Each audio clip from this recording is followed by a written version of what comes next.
The diffraction grating sorts light by wavelength, rather like a prism, yet it is flat. It has many lines that alternate between transparent and opaque. Thus it is like having a large number of closely and evenly spaced slits. When light shines on the grating from the left, each opening acts as a source of wavelets that is capable of interfering constructively or destructively with its neighbors. The light falling on the screen to the right show as isolated points of high-intensity constructive interference, separated by vast areas of destructive interference. Constructive interference occurs when each path to the screen differs by one full wavelength from the neighboring paths. Mathematically, this condition is met when d sine theta is equal to m times lambda, where m is an integer.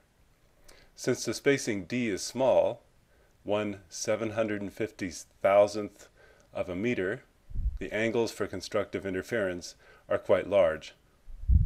No small angle approximations will work here, so we get the angle from the inverse tangent of the distance along the screen from the central bright spot, y, divided by the distance from the grating to the screen, L.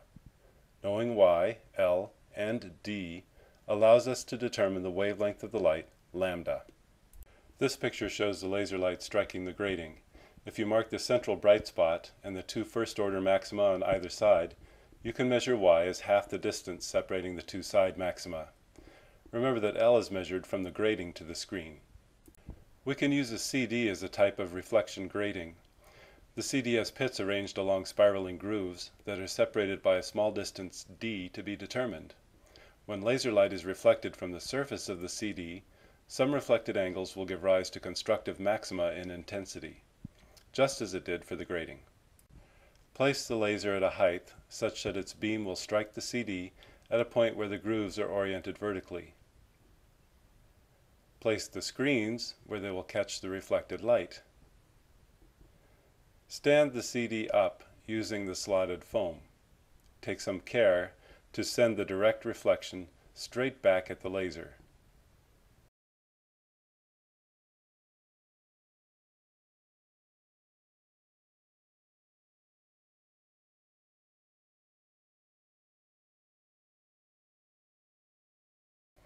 The bright spots on either side are the first-order maxima. Measure the distance L from the CD to the screen, and measure the distance between the two wide spots. Divide this distance by 2 to get the value of y. Use the wavelength L and y to get the groove spacing on the CD. The double slit has only two somewhat closely spaced sources of coherent light that interfere with one another. Maxima in intensity occur again whenever d sine theta equals m lambda. Because the slit spacing d is not as small as for the grating, the angle between interference maxima is also small.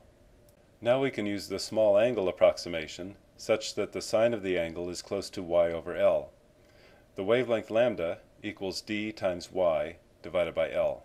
The setup is similar to that for the grating, except the distance L must be larger to make y measurable. The intensity maxima are now closely spaced. Use a pencil to mark the locations of 10 adjacent spots.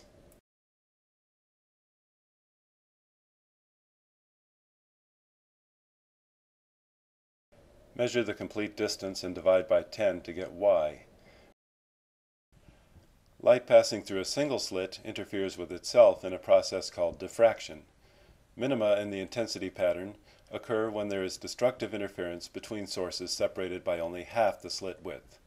Thus, a over 2 sine theta equals m lambda over 2.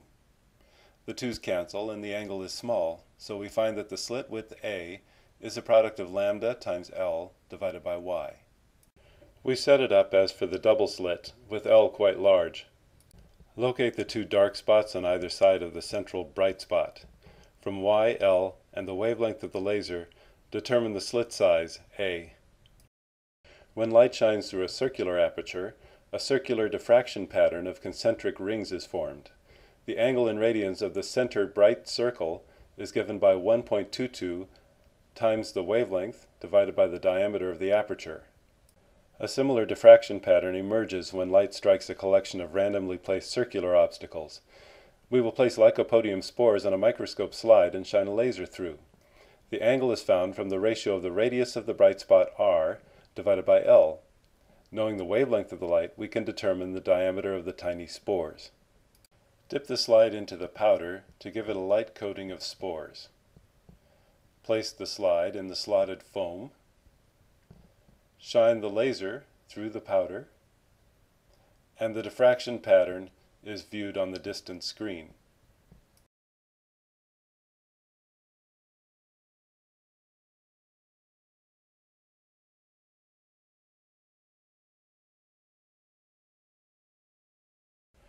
Trace the outer edge of the large, bright central region, then measure its radius when you have more light.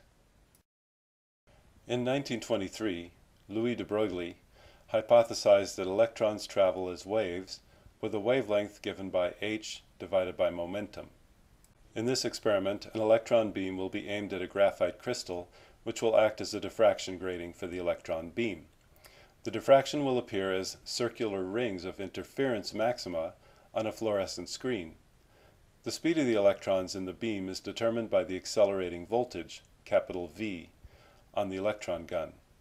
We find that the de Broglie wavelength of the electrons in nanometers is just the square root of 1.505 over V. Measure the accelerating voltage to give the wavelength of the electrons. When the beam is reflected off two adjacent levels of the crystal, the condition for constructive interference is that 2d sine theta equals n lambda. The hexagonal graphite crystal lattice presents two spacings to the incident electrons. The smaller spacing leads to a larger diffraction ring. Here is a schematic of the apparatus, though you should probably let your lab instructor set it up for you. The electron beam must never exceed 0.2 milliamps, or the crystal may be destroyed. You're free to watch me set this up or fast forward. Your choice.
The angle for constructive interference is determined by measuring the radius r of the diffraction ring and the distance L from the graphite crystal to the screen.